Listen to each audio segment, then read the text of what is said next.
Hello guys! Hello! This is for Scorpio. Welcome dito sa aking channel. Kapalaran 888 Scorpio. Alamin natin kung anong messages, vibration, gabay, energy para sa inyong lahat. Ano ba Scorpio ang message na para sa inyo?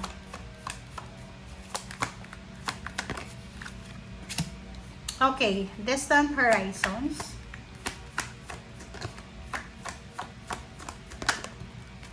Message.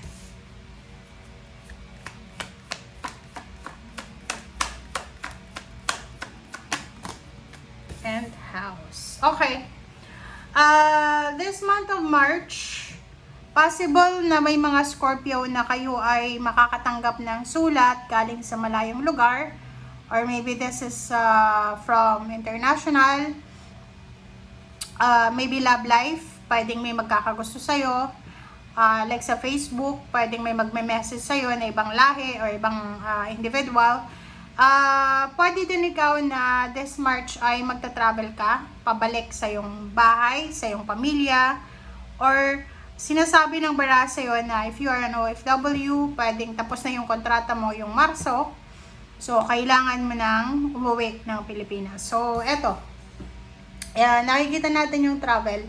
You're traveling very, very far. Okay? Going back home.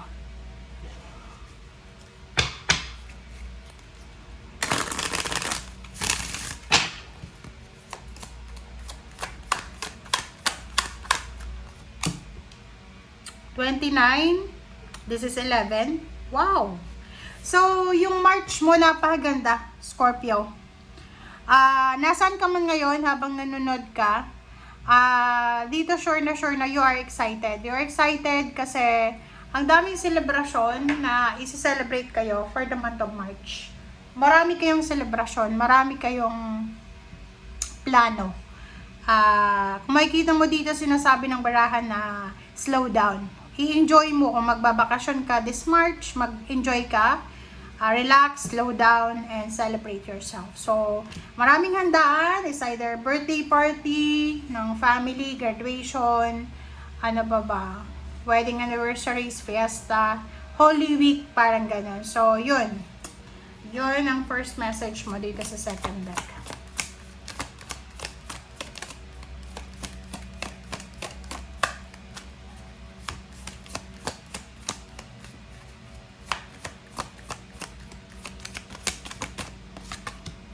Okay, Witch.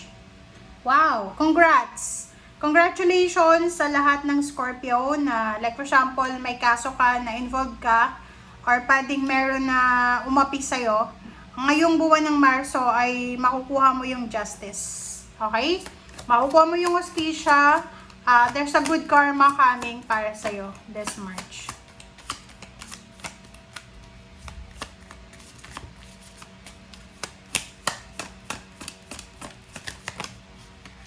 Okay, 24/6 potion. Yun, so sinasabi ng bara sa'yo na this March ay napaka-significant, napaka-importante. Importante yung Marso na to para sa'yo kasi ito yung time na makakapag-relax ka talaga. May iba sa inyong magre-relax, magta-travel. May iba sa inyo na mag-spend time sa family, sa beach, sa swimming pool, sa forest, may mag-hiking.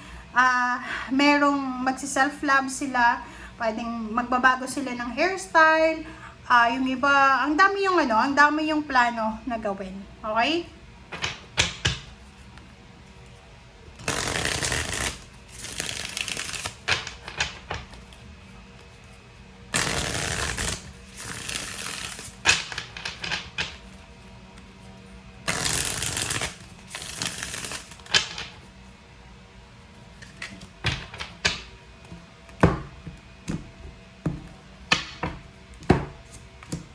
Okay, Ace of Cups, Temperor, Seven of Wands. Kung makikita mo dito, merong mga Scorpio na sa love life, if you are in a relationship or married ka, may kalibin, sa love life, marami kang pinagdaanan na problema, like away, gulo, ganyan, ganito, paghihiwalay. But this month of March, nakikita ko sa'yo dito na sobrang powerful ka. Kumbaga, magiging sobrang proud ka sa sarili mo kasi napagdaanan nyo yung problema na yan, or kumbaga, napagtagumpayan nyo yung problema nyo. Okay? Etong sabi ng buwans na to, sinasabi ng barahan na you are going stronger. If you are married, may ka-live-in, boyfriend, girlfriend, sobrang magiging strong yung relationship nyo. Okay? Magkakaroon ng stability and balance yung relationship. If you are naman single, sinasabi ng baraha sa'yo na magpakatatag ka lang, okay? You need to prioritize yourself. You need to love yourself first bago ka magmahal ng iba. Kumbaga, sinasabi ng baraha sa'yo na mag-slow down ka muna. Kung single ka, huwag kang magmamadali na makipagrelasyon. Pero kung may asawa ka, going stronger yung relationship nyo. Okay, nandito yung Empress tsaka Emperor. Oh, sabi na sa'yo eh. May mga tao na nanakit sa'yo, may mga taong gumawa ng masama laban sa'yo. Pwedeng Capricorn, Virgo, or pwedeng Taurus, or kung sino man ito na nanakit sa'yo. Kasi itong 3 of Swords na to, ito yung tao na parang trinaydor ka, binackstab ka, siniraan ka. Ito yung tao na to na nakikita ko na makukuha mo yung hustisya sa taong ito. Okay? Kung sino man yan na gumawa ng masama laban sa'yo, ang taong yan ay posibleng sisingilin ng karma sa buwan na to.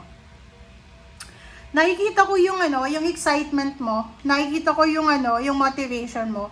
The more ka na pinupush down, the more ka nilalait, tinatrigger, the more ka na nagiging mas malakas. So, yun yung karakter mo na posibleng nagdala sa'yo sa sitwasyon mo sa ngayon na sobrang strong ka. And justice, dalawa yung justice mo dito. So, sinasabi ng baraha sa'yo na talagang justice is coming, karma is coming, good karma, karmic justice, karmic balance. Okay? And last card natin is Queen of Cups and Hierophant. So, nakikita ko sa'yo dito na you are super happy. You are free, you are happy. Ang dami mong mga marami kang mga tao talaga na totoong nagmamahal sa'yo. Parang nakikita ko sa'yo na this month of March, marirealize mo, kumbaga ma-appreciate mo sa buong buwan ng Marso na may mga totoo talaga pala na taong nagmamahal sa'yo. May mga totoo pala talagang tao na handa kang ipaglaban. And this March, marirealize mo na pag mabuti kang tao, talagang ibibigay ng Panginoon yung hustisya na para sa'yo. Okay? Thank you guys. Bye!